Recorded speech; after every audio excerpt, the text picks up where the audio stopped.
नमस्कार दोस्तों। Indian polity इतना सिंपल तरीके से और इतने बेहतरीन क्लास नोट्स के माध्यम से आप पढ़ रहे हो ना कि इंडियन पॉलिटी भारत का संविधान आपकी मुट्ठी में हो जाएगा। कितने लेक्चर हो चुके हैं? 8। 8। ये 9वां लेक्चर है। Yes sir. और इस वीडियो के अंदर आप 1892 का भारत परिषद अधिनियम पढ़ेंगे। जी सर। भारत के संविधान इंडियन पॉलिटी का हम पोस्टमार्टम कर दे रहे हैं, एकदम एक एक चीज बारीकी समझ रहे हैं, जी सर। कुछ भी रटना नहीं पड़ेगा यस आपको। सर। अब 1892 भारत परिषद अधिनियम, इस सोचिए अभी हमारे ऊपर किसका रूल है? हमारे ऊपर ब्रिटिश सरकार का रूल है, ब्रिटिश पार्लियामेंट का Yes, रूल sir. है। ईस्ट इंडिया कंपनी से शासन छीन लिया गया है। Yes, कब sir. छीना गया था? 1858 में। Yes sir. अब 1861 में पहली बार जो भारत परिषद अधिनियम आया, उसमें क्या किया गया? हमारे इंडियन को लेजिस्लेटिव काउंसिल में जोड़ा गया अतिरिक्त सदस्य के रूप में। केंद्र की विधायिका में जोड़ा गया। हमारे इंडियन को भी मौका दिया गया ताकि अंग्रेजों को लग रहा था कहीं फिर से 1857 की क्रांति ना हो जाए, ऐसी बगावत ना हो जाए कि भारत के लोग लाठी डंडा लेकर फिर से हमारे ऊपर बरस पड़े। तो इस डर से उन्होंने हमारे इंडियन को भी सरकार में शामिल करना शुरू कर दिया। तो 1861 में आपने देखा पहली बार 3 इंडियन को लेजिस्लेटिव काउंसिल में अतिरिक्त सदस्य के रूप में जोड़ा गया। नाम बता सकता है कोई? Yes sir, Dinkar Rao. Sir Dinkar Rao, very good. Banaras के राजा। बनारस के राजा, पटियाला के पटियाला के राजा, शाबाश शाबाश, समझ में आया? चलिए, अब 1892 में और लोगों को मौका दिया जाएगा और इसका विस्तार किया जाएगा। Yes, sir. देखिए, पूरा तुलनात्मक तरीके से पढ़िए कि पहले क्या था, फिर उसके बाद क्या परिवर्तित हो रहा, समय समय पर समझ के। Yes, sir. थोड़ा बैकग्राउंड इसका देखने का प्रयास कीजिए कि किस परिस्थितियों में 1892 का भारत परिषद अधिनियम आया। देखिए, 1885 में कांग्रेस की स्थापना हो चुकी है। Yes sir. ये कांग्रेस स्थापना कैसे हुई, कब हुई, पूरा डिटेल हमने मॉडर्न हिस्ट्री में पढ़ा दिया है। ए.ओ. ह्यूम एक अंग्रेज अधिकारी था, एक आईसीएस अधिकारी, जैसे आज आईएएस अधिकारी होते हैं ना, एक आईसीएस अधिकारी, इंडियन सिविल सर्वेंट जो रिटायर हो चुका था, उसी ने कांग्रेस की स्थापना की थी 1885 में। अब कांग्रेस डिमांड कर रही थी कि भैया जो आपने 1861 में प्रावधान किए थे ना, वो सफिशिएंट नहीं है, हमें और प्रावधान हमारे लिए कीजिए, हमारे लोगों को और उसमें मौका दीजिए, उनके अधिकारों को बढ़ाइए। तो बार बार डिमांड उठ रही थी कि सेना पर कम खर्च कीजिए, ये सब डिमांड कांग्रेस पार्टी के द्वारा उठ रही थी। उसी बीच ये 1892 का भारत परिषद अधिनियम पारित होता है। अब ये कानून किसने बनाया था पता है आपको? इंडिया में नहीं बनता था, ये ब्रिटिश पार्लियामेंट से बना हुआ है। इसकी विशेषता क्या है? 4-5 विशेषताएं महत्वपूर्ण। पहली विशेषता यह है कि जो केंद्रीय और प्रांतीय विधान परिषद है, इसमें अतिरिक्त सदस्यों की संख्या बढ़ाई गई। अरे भैया, इससे पहले मैंने आपको डिटेल में पढ़ाया हुआ है, आप नहीं समझे हैं मुझे लग रहा है। मैं दोबारा से दिखाता हूं आपको। देखिए, ये यहां पर मैं जूम कर रहा हूं। देखिए, ये वायसराय है, समझ में आ रहा? वायसराय और वायसराय की कार्यकारी परिषद है, और वायसराय की कार्यकारी परिषद, और एक और विधान परिषद थी। विधान परिषद कैसे बनाई गई थी? कार्यकारी परिषद के जो सदस्य हैं और कुछ अतिरिक्त सदस्य जोड़े गए थे, तब जाकर ये विधान परिषद बन गई थी। मतलब वायसराय की एक कार्यकारी परिषद है, एक विधान परिषद है। लेकिन विधान परिषद थोड़ा समझने वाला ये है कि विधान परिषद में कौन कौन सदस्य शामिल होंगे? ये जो अतिरिक्त सदस्य जोड़े गए हैं और ये कार्यकारी जो सरकार का हिस्सा है, ये भी इसमें शामिल होंगे, तब जाकर विधान परिषद बनती थी। जैसे आज हमारी जो विधायिका है, संसद है, और आज हमारी प्रधानमंत्री के जो कैबिनेट मिनिस्टर है, मंत्री परिषद है, तो मंत्री परिषद एक है और एक विधायिका है जो कानून बनाती है। तो क्या मंत्री परिषद के सदस्य विधायिका के सदस्य नहीं होते हैं? होते हैं ना। वैसे ही ये कार्यकारी परिषद जो थी, एग्जीक्यूटिव काउंसिल थी, ये भी अतिरिक्त सदस्यों के साथ मिलकर विधान परिषद का निर्माण करती थी। ये मिलकर विधान परिषद है, ठीक है। तो ये अतिरिक्त सदस्य 6 से 12 हुआ करते थे 1861 में।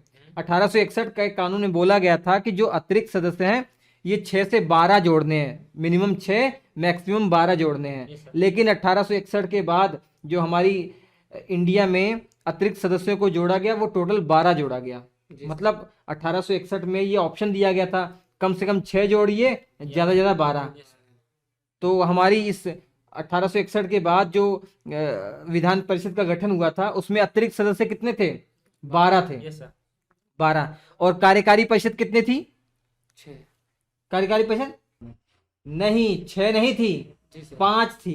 पाँच कितनी थी? पाँच थी। 5 थी। 6 एक सदस्य तो बाद में बढ़ाया गया ना, 1876 का जो शाही अधिनियम आया था उसमें एक सदस्य को बढ़ाया गया, Yes, sir. तो कार्यकारी में अभी 5 सदस्य हैं। Yes, sir.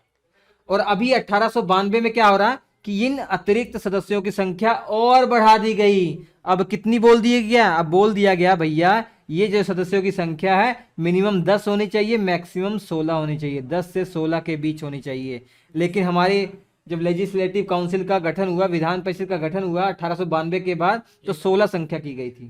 Yes, sir. कितनी की गई थी? 16। 16। तो चलते हैं उस पर, आते हैं, समझ में आ जाएगा आपको। चलिए ठीक है, ठीक है, अब ये हो गया। तो अतिरिक्त संख्या की जो है, अतिरिक्त सदस्यों की संख्या क्या कर दिया गया? बढ़ा दिया गया। चलिए ठीक है, अब कितना किया गया मैं आपको ये समझाने का प्रयास करता हूं पूरा सिंपल तरीके से। ये केंद्रीय विधान परिषद की मैं बात करने जा रहा हूं। एक वायसराय है, वायसराय की एक कार्यकारी परिषद है, Yes, sir. और कुछ अतिरिक्त सदस्य और मिलाकर एक और परिषद बना दिया था जिसको कहते हैं विधान परिषद। Yes, sir. तो वायसराय की क्या, एक कार्यकारी परिषद, एक विधान परिषद है। Yes, sir. मगर विधान परिषद समझने वाली बात यह है कि वायसराय और कार्यकारी परिषद और ये अतिरिक्त सदस्य जो जोड़े गए हैं ना, इन सब का कॉम्बिनेशन कहलाता है क्या? विधान परिषद। विधान परिषद। इन सब का कॉम्बिनेशन विधान परिषद कहलाता है। ठीक है, अब अतिरिक्त सदस्यों की संख्या कितनी कर दी गई? 10 से 16 कह दिया गया। लेकिन जब गठन हुआ 16 ही हमने गठित किया, Yes, sir. अंग्रेजों ने 16 ही गठित किया। इन 16 में से 6 ऑफिशियल थे, 6 सरकारी थे जो वायसराय के द्वारा नॉमिनेट होते थे। ये 6 लोग वो थे जो ब्रिटिश हुकूमत के अंदर कोई अधिकारी थे, चाहे आईसीएस अधिकारी हो, चाहे सेना में कोई अधिकारी हो। और 10 नॉन ऑफिशियल थे। 10 कौन थे? नॉन ऑफिशियल, गैर सरकारी। इसमें ज्यादातर इंडियन ही थे। ज्यादातर कौन थे? इंडियन। अब इन 10 में से जो 10 के 10 सदस्य हैं, ये कहां से चुने जाते थे वो समझ लीजिए। इन 10 में से जो नॉन ऑफिशियल थे, जो गैर सरकारी थे, इनमें से 5 तो वायसराय नॉमिनेट कर दिए जाते थे, वायसराय के द्वारा नॉमिनेट कर दिए जाते थे। वायसराय बताइए किसको नॉमिनेट करेगा? हालांकि वो इंडियन को ही नॉमिनेट करता था, लेकिन जो उसके बहुत ही खास हुआ करते थे, जो ब्रिटिश हुकूमत के चाटुकार थे, ब्रिटिश हुकूमत के चाटुकार थे, उनके वफादार थे, उन्हीं को यहाँ पर चुना जाता था। और 10 में से 4 जो लोग थे वो बंगाल, मद्रास, बंबई और नॉर्थ वेस्ट फ्रंट प्रोविंस जो विधान परिषद थे, इनके द्वारा नॉमिनेट किए जाते थे। समझने वाली बात यह है कि भैया जो ये विधान परिषद कौन कौन सी है? Bengal, Madras, Bambai, north west front province, ये क्या करती थी? कुछ सदस्यों को लिस्ट दे देती थी वायसराय को, तो वायसराय उनमें से एक चुन लेते थे। तो यहाँ पर नॉमिनेट किए जा रहे हैं, बोला जा रहा है कि विधान परिषद के द्वारा, Bengal, Madras, Bambai, north west front province. लेकिन समझने वाली बात यह है कि जैसे बंगाल ने 5 लोगों का नाम भेज दिया, बोला इसमें से किसी सदस्य को आप चुन लीजिएगा, तो ये चुनते कौन थे? वायसराय चुन लेते थे। ठीक है, और इसके अलावा एक सदस्य, एक जो सीट थी, यहाँ पर समझने वाली बात है, ये एक सीट जो थी वो किसके द्वारा चुनी जाती थी? वो chamber of commerce of Calcutta, Calcutta के चैम्बर ऑफ कॉमर्स से चुनी जाती थी। तो ये चैम्बर ऑफ कॉमर्स क्या है? व्यापारियों का एक संगठन था, व्यापारियों का एक संगठन। ठीक है, तो समझ में आ गया कि केंद्रीय जो विधान परिषद थी, इसका जो विस्तार है कैसे किया गया। अतिरिक्त सदस्य संख्या बढ़ाई गई, कार्यकारी परिषद की संख्या उतनी ही रहने दी, 6 जो थी ना, 6 ही रहने दिया। 10 लोगों, यहाँ पे 10 लोग, पहले 12 लोग थे ना, अब यहाँ 16 कर दिया गया था अतिरिक्त में। 6 ऑफिशियल, 10 नॉन ऑफिशियल। ये मैंने बहुत डिटेल में बता दिया आपको। इसके अलावा विधान परिषदों के अतिरिक्त सदस्यों को बजट पर अब बहस करने का भी अधिकार दिया गया। विधान परिषद के जो सदस्य थे, अब इनको बजट पर बहस करने का भी अधिकार मिल गया 1892 में। लेकिन 1861 में ये अधिकार इनके पास नहीं था। लेकिन अभी भी वोट नहीं कर सकते थे, वोट नहीं कर सकते थे। बहस करने का तो अधिकार था, लेकिन वोट करने का अधिकार नहीं था, ये समझ लीजिए।